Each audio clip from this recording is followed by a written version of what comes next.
السلام عليكم ومرحبا بكم في فيديو جديد وتجربة جديدة. معكم سيهام من قناة شيف في داري، وإن شاء الله تكونوا كامل بخير.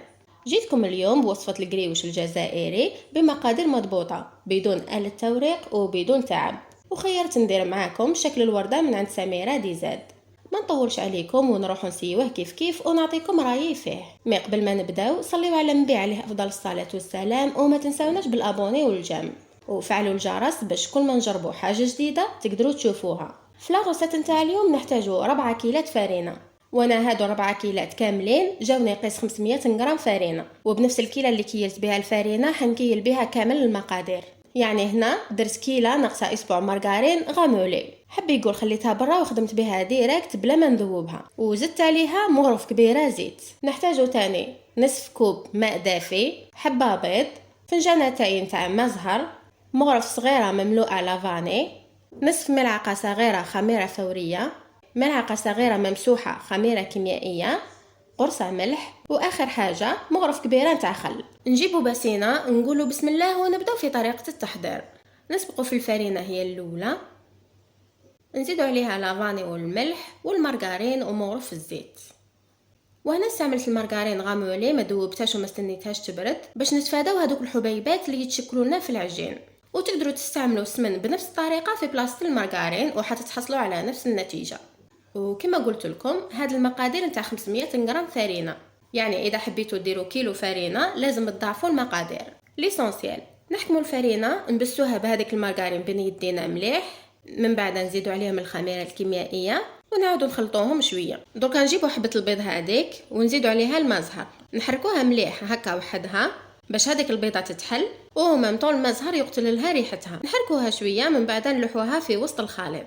موراها نزيدوا نجيبوا هذاك النص كاس نتاع الماء دافي ونزيدوا عليه الخميره الفوريه، نزيدوا نخلطوه هو تاني مليح، من بعد نفرغوه فوق الفرينه ونحاولوا نيفيتيو البيض باش نبعدوا شويه بين البيض والماء الدافي.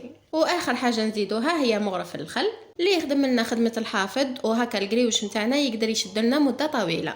نلموا كلش مع بعضها حتى نتحصلوا على عجينه طريه، وكميه السوائل هنا اللي حطيناها حطيح لنا سوا وما نحتاجوا حتى اضافه. كي تتلم العجينه نحطوها فوق لو بلون دو طرافاي وندلكوها لمده 2 دقائق، دلك خفيف برك غير باش نتاكدوا بلي المكونات نتاعنا تجانسوا وما عندي حتى حبيبات في العجينه.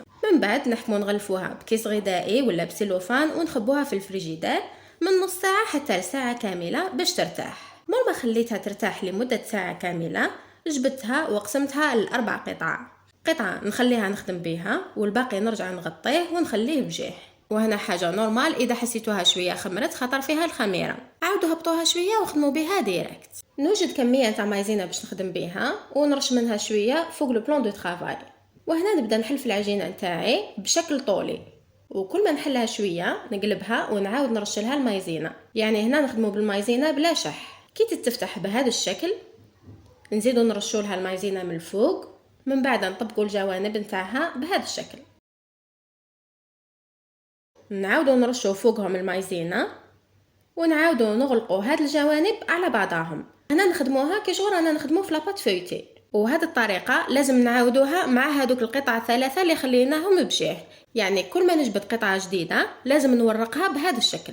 كنجيب الحلال ونضغط عليها غير من الفوق هكا باش الطبقات اللي خدمناهم ما يهربوش على بعضهم، ومن بعد نحلها كيما حبيت ربي يسهل. المهم انه كل ما نحل عجينه شويه نقلبها ونرش عليها المايزينا هكا باش ما تلصقليش فوق البوطاجي.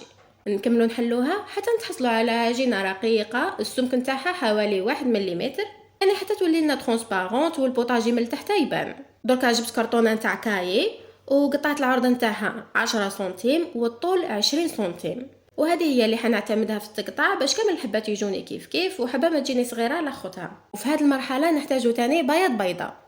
نجيبوا الجراره ونقسم العجينه لقطع مساويه للكرتونه اللي خدمتها، يعني كل قطعه تخرج لي لازم يكون الطول نتاعها 20 سنتيم والعرض نتاعها يكون 10 سنتيم.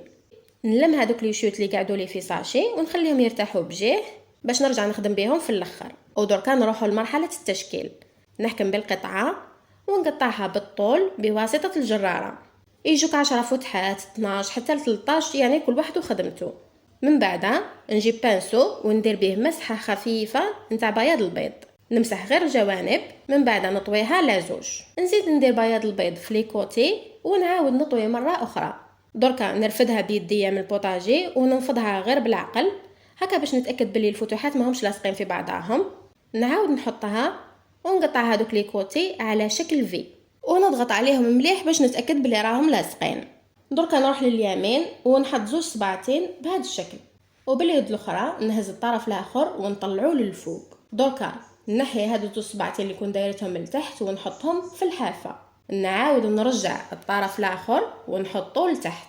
ودركا بقى لي غير هاد الكوتي نهزو نقلبو على الكوتي الاول. برك لازم نلصقها ببياض البيض قبل، من بعد نضغط عليها شويه وفي الاخر نتحصلوا على هذا الشكل. نحطوها بجيه ونعاود نخدم معاكم واحده اخرى. قلنا نحكم الجراره ونقطع القطعه نتاعي بشكل طولي. ندهن الجوانب ببياض البيض، نطويها على زوج ونعاود ندهن ببياض البيض، من بعد نزيد نطويها على زوج. نرفدها ننفضها شويه ونعاود نحطها ونقطع لي كوتي على شكل في. نحط زوج صباعتين على جنب ونطلع الجانب الاخر للفوق. نعاود نحط زوج صباعتين نتاعي في الحافه ونهبط الجانب اللي كان الفوق للتحت. يبقى لي غير الكوتي هذا نقلبوه على الكوتي الاول، وطبعا نلصقه ببياض البيض قبل. نضغط عليه ونتحصل على هذا الشكل. نكمل كامل الكميه بنفس الطريقه، من بعد نروح لمرحله القليان. برك ما تنساوش باللي لازم كل قطعه جديده نورقوها من بعد نحلوها. وبالمناسبه 500 غرام فرينه خرجت لي 40 حبه نتاع قريوش الورده. هنا في القليان قليتها عادي في الزيت على نار متوسطه، والاحمرار هنا حاجه نتوما تتحكموا فيها، يعني اذا تحبوها حمراء بزياده ولا تحبوا تخلوها غير ذهبيه حاجه ترجع ليكم.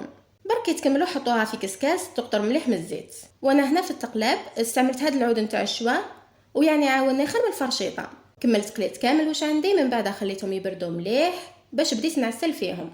وشنو هنا في التعسل نوصيكم لازم العسل اللي نعسلو فيه يكون دافي برك، يعني ما لازمش يكون سخون، خاطر لو كان العسل نتاعنا يكون سخون القريوش راح يطرى وما يوليش يقرمش. وتاني العسل اللي نعسلو به ما لازمش يكون ثقيل بزاف، سينو الحبه نتاع القريوش راح تتكسر في العسل. وهنا كل ما نكمل نعسل 3-4 حبات نرشهم من الفوق بهذاك الجلجلان المحمص هكا باش يلصق فيهم مليح. وكملت بهذه الطريقه حتى خلاصت خدمتي. وهنا الشكل راهو يهضر وحده بلا ما نعطيكم رايي فيها، يعني جا هايل مورق وفريمون قرمش. وانا هنا للامانه كانوا عندنا ضياف، صافي تحمست وعسلت كامل الكونتيتي اللي كانت عندي، من بعد ندمت خاطر خفتو غدوه من داك يطرى. من الحق نتاع ربي قاعد على حاله وعنده يومين وهو معسل ميت قرمش نتاعو والله ما نقص منه غرام. صافي لا غوستات كانت ناجحه، فجربوها وباذن الله ما تندموش. وفي الاخر ما عليا غير نقول لكم شهيتكم في الجنه ان شاء الله. واذا عجبتكم لا فيديو ما تنسوناش بالابوني والجيم وفعلوا الجرس باش كل ما نجربوا حاجه جديده تقدروا تشوفوها. واذا حبيتوا ننسيو كاش حاجه خليوها لنا في لي كومونتير. وسلام.